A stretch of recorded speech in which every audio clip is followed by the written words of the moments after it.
Okay, mate. Today gonna start working on this 372 XP big bore, and we'll talk about what I find is wrong with these cylinders. But something I'm not saying I'm right, but it's what I find it be something to look for. So I've got the new cylinder here, which is what I've got holding here. I've got the older piston, which is important. I've got a red barn piston, pop-up piston, and a high pop-up piston.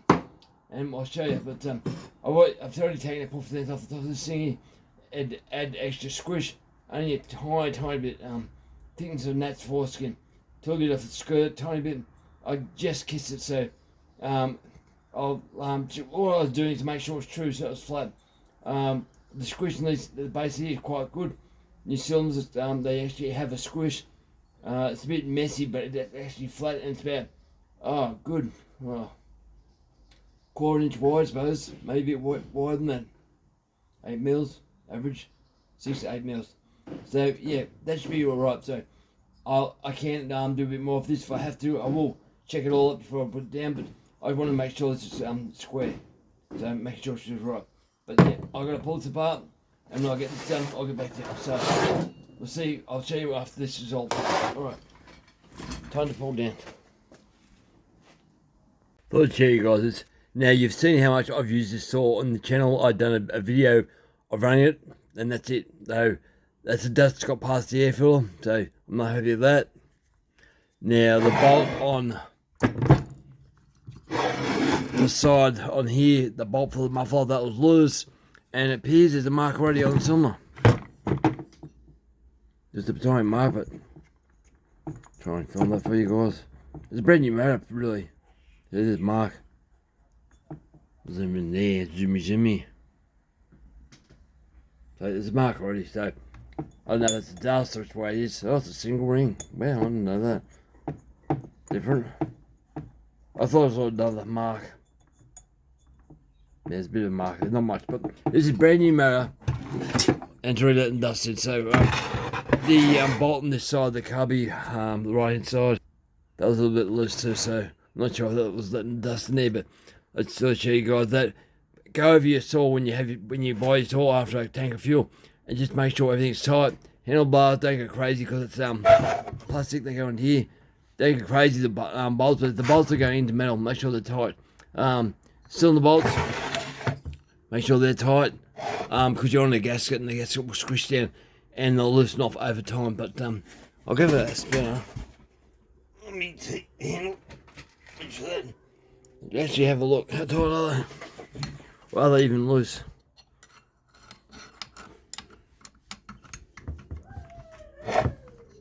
That's tight. It's a good way of doing stuff, guys. Look after your saws, look after you. Can't do it one hand, don't think. Get the hole. There you go. Yeah, she's tight. There's usually one of them aren't tight. That's tight.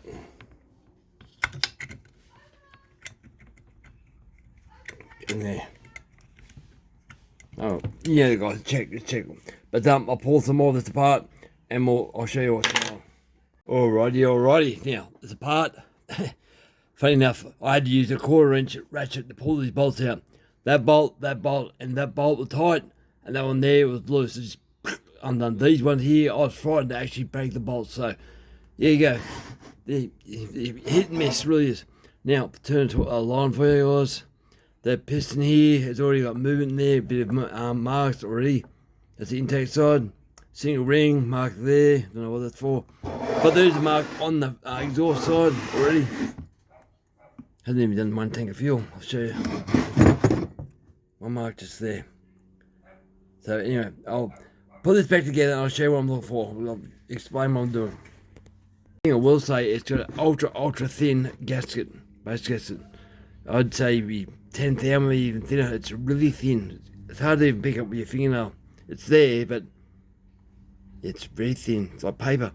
It's not on the base of the cylinder, so I'm not sure what they're doing, but they are picking up their game. Really different. Look at the black stuff there on the bottom of that conrod. What the hell is that? Maybe glue solvent. Not sure, but that's from factory. I'd say there's more of this. There's some type of glue on the case. So they're gluing the cases together. So that's good too. Right, I'll get this going. I want you guys to see this. Okay, so put the saw on the side, I suppose. So see the piston. Right, there we go. Best I can. Get down, Kevin. Now I'm going to go bottom dead center. So we'll see bottom dead center where the piston actually stops. There you go. How far will it go down? Get going.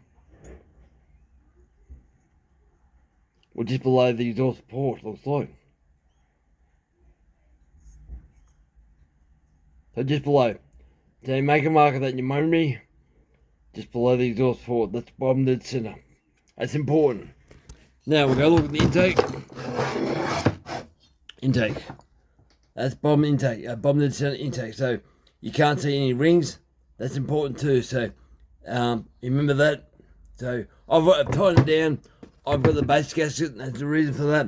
I wanted to see what it looked like with a base gasket on this. I should have followed this before, but I've machined this base just a tiny little bit. I like to be 2 or 3 thou. So it wouldn't be much. So we'll still see what this cylinder does when I change it all over. So I'll mimic what the piston was in the cylinder when you looked at the bore. There's the pin locator, so that's the intake. I put the gauge pin back in, wrist pin, clips in that the same way it came out. The spares, that's that, wrong cylinder. Wrong cylinder kit. It's a big bore kit. Get back to you in a minute, mate. So that's the Farmtech one. Small one, the 50mm. See the way it goes in. Now, get that back to where it should be, where the exhaust is fully open. Don't get my finger in there. Yeah, I can. So I'll shove my finger in that port, my little finger. I think, yep. Get the piston where it should be. And take my fingers out the exhaust. Don't want to do this too long with my jammy finger, got fat fingers. Right, that goes in like that. So you can see your skirts here. Now, all the guys seem to chew the skirts out and think it adds flow. To me, it doesn't. And I can explain why. That piston now is at bottom dead center. Now, if I want to push that piston a little bit more, lift it up. What's underneath that part there? That's turbulence. If you start tuning out, that's the floor. To me, it adds turbulence. Instead of having a true, like a plunger, like a syringe, you want this to come down as much pressure as you can, but you don't want turbulence getting tumbling down into your intakes or your transfers. So I always just thin that part here as much as you can, but there's no point going any further than that, because to me, you're trying to add pressure to the bottom of your case, but you don't want to add turbulence to your case. If you went up, see, if you cut out, see, what they normally do, about that much, you might add more lubrication to your piston, but you're going to add turbulence from this lip here. And that's the way I think of it. I have tried it in a different way with the Husqvarna, but that's more like a Echo. I did that one. But yeah, now with the ring, you can't see a ring, can you? There's no ring, it's a single ring. I've got another piston actually. This is 50mm, I think it is. No, it's big bore. Yeah, I'll give me another 50mm, I know where it is. So this is a 50mm Neotech one, so it's your back locating pin, I think. No, that's the exhaust side. So this one won't really be a problem. That's your intake side. So your bottom ring, no problem. Then we'll do the same thing. I'll shove my finger in the exhaust. Yeah, like that. Point the arrow to the exhaust. So it's the same setup. So if you go down a little bit lower, see the ring starts there. Edge of the piston starts popping up. That's for them what it should be, but there's about where I think I can feel it now. Roughly there. So we'll have a look inside the intake. Now the ring doesn't protrude down the seal of the intake, but I can make it go down, but it wants to sit here. So your ring's caught in your cylinder at all times, and that's good. You're looking for that. Now I'm happy with that. That's a 50mm setup. We'll go to the big bore kit setup. And we'll have a look at what I'm saying. I'll put the piston on the cell first. So I can show you where it sits inside the bore. Hang on, guys. So this one here is an older style big bore piston I bought for my Husqvarna, my son's saw. I forgot I had this, but I then found out I got another one here.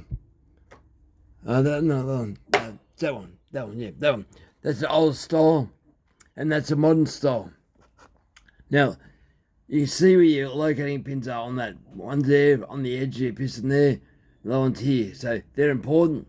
Same as this one here, one up higher. So they're roughly the same. I can't really see a difference. They seem to be different. This one here seems to be further to the right, I think. I'll have to measure it. But yeah, it looks slightly different. I might get closer for you. There you go, too. The one there, the bottom locating pin seems to be more on the left there. And that one there seems to be a little bit closer. Thereabouts. Now, we'll go look at the little red barn. Do you notice the difference of the locating pins? They're close together. See, this is my fingernail. Go back to the foam tech. Further apart. Old one. Even further apart, so yeah, definitely further apart. Getting shakes from the outside. Now we'll go to the highway. Highway's close together too, so does that matter? I think it does. And I'll be able to show you in a sec why. To me, it's really important. I'll put this, I'll put one of these sand ones on the saw so you can actually see it, and I'll show you what's going on. So this is the standard big bore piston, so I'll show you what goes on. Piston going up, piston going back down. This is a bit that's important to me. You can always chew out more of your intake ports to give you more timing, but you can't go too far on your roof. It's important. You'll see the ring coming out. So see the ring coming now? But you can't see the ring locating pin. It's not there. It's hidden behind the middle. That's the way it should be. And remember, these pins are third apart. The thickness of my fingernail. So that is important. That's bottom and center. I'll turn around. See what it looks like on the exhaust port. See if it's fully open or not. Yeah, it's fully open. Yep, I'm happy with that. Can't move it all. Just right down past the exhaust port. So you can gain power there. That's a standard piston, okay. So you could lower the exhaust port then just a tad, but then you got to look at your skirt, your piston. You don't want a free port, so if you go all the way up and you can see light under your piston, you're in trouble. So usually it's not worth taking that off. So I'll now put a little red bone piston there and show you what the difference is. And this is the part I find disturbing. You pay good money for these pistons, and yeah, they do this. So this is a little red barn's turn, so have all that. Pistons go up top of the center, not locking, nothing like that. Pistons going down, zoom in. Look at the locating pins. Okay. Trying to get you guys to see, it's hard. Hard. There, maybe. Alright. You'll see the ring in a minute. There's the ring lance. Where's the pin? Now you see the pin. Now if you look at that, if you're putting your ring on that, the tail of your ring will be sticking out and floating in midair and nothing holding it where it should be. To me, chances are that ring will get caught on the upper stroke when it gets back up like that, and you could break a ring. If you get high revs out of this thing, chances are you would blow the motor up. So this particular piston, I would only run one ring, the top ring, that's it. It's not good at all, guys. I don't like that. I found this out with Tyson saw too. It's he had the same issues. So look at the exhaust. There's any difference.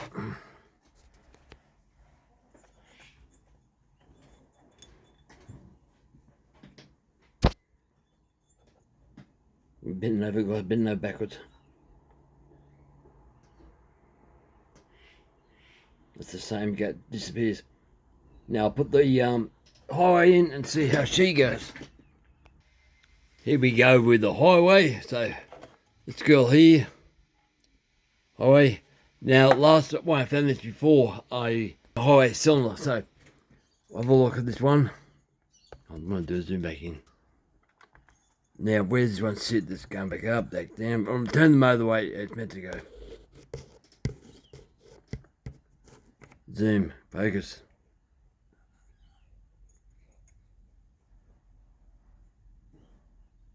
There you go. No. It's hard, guys. It's super hard. Right, there's the light. There's a ring lance popping up. And you can't see a ring locating pin on that at all. Surprise, surprise.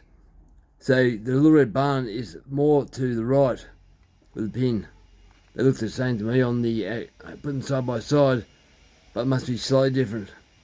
But the higher cylinder, the actual bottom locating pin was actually sticking out too. So yeah, you can't do a little trench on the side with these particular ones.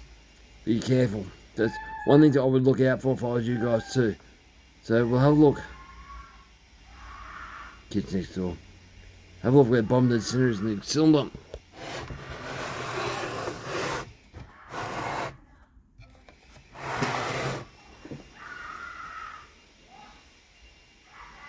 Special kid. So yeah, that's below. Now we'll do a comparison with to see how that will look like. Okay, just for fun. Now the high piston system right here, you see high, so you feel the this high of the piston. Feels like, I'd say it's the same.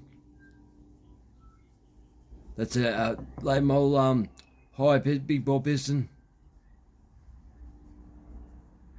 It feels slightly different, higher, maybe just a tiny bit. Rocked. So that was sure a skirt. That rock's weird. So yeah. Let's say 50 mil. So these are all 52, 50 mil one. It's in hard on the floor, so it's lower. That's the one that comes with the piston kit. Now, and the 50 mil is actually lower than the 52. So yeah, it's the difference. So I can fill up my fingernail, no problems at all. That's weird. All the gauging pins are the same size, 12 mil. Yeah, high wise. But the highway's got a definite, a higher dome, I suppose, pop up. It just feels high with my finger. Now I can test it, but yeah, it feels high. Anyway, I thought I'd show that, guys, but yeah, I'm surprised. The little barn, the pin is, I think, further down on the actual piston. I think is what's going on. It is. Okay, we can actually see that. I'll get you down and show you. That's what the problem is. The ring lances are too far apart, which could cause other problems too. Trying to get things set. Still, I got buff. Pull it, piston there off. Narrow back directly above. Get some light. So you can see that ring on this particular one here is below the high ring lance. So that pin is now dropping out of the intake bore there and causing a problem. If you use this on a cylinder, don't use the little bottom ring at all, because I normally use two rings. I've tried one ring. I'm just finding that not as good long term wise. Might give you more performance, but yeah, this is a heavy piston anyway. This for high is a lot lighter, so yeah, it's just worth checking certain things out. But yeah, I'm not happy with this piston at all. But I'll end up putting on my son's saw. Paul bought this one for his saw because I told him not to get the high. But after looking what's going on, this high I thought was a piston. I got it from eBay. I thought this was going to be just a plain piston. It's got the anti-wear stuff on it, and I still apparently have not had it delivered to me. So I don't know if I should try and say I never got it, but I don't normally do things like that because it's just not fair. It came from Greece. That guy, he sends good stuff. But yeah, I'm happy with that. But yeah, let's do those ring lenses. So always check your gear. What's it like with the factory 50 mil. Oh yeah, you can tell the 50 mil is lower than the 52. Okay. Yeah, it's down the 52 standard one. So yeah, little red barn. It's completely different. It's heavy. It's all hell. I'm not happy with the way the rings are. That ring, if it had had that locating pin further to the left, it wouldn't have been a problem. But guys, there's certain things you gotta look for when you're building saws. and this is a particular piston. I've had an issue before. I had a big bore kit for a Stihl MS 660, and the piston skirts here were too long, and it wouldn't even turn around. You go bottom to the center and hit the counterbalance weights on the crankshaft, and the piston wouldn't even spin over. So I ground them off as best I could and managed to make it work, but I was not happy at all. And they don't care. It's like, yeah, we know that cells like this, but it's not that. They're not making their pistons the way they should be. You can see the weight in this thing's heavy, lots and lots of metal. I'm not really a person who cares about weight.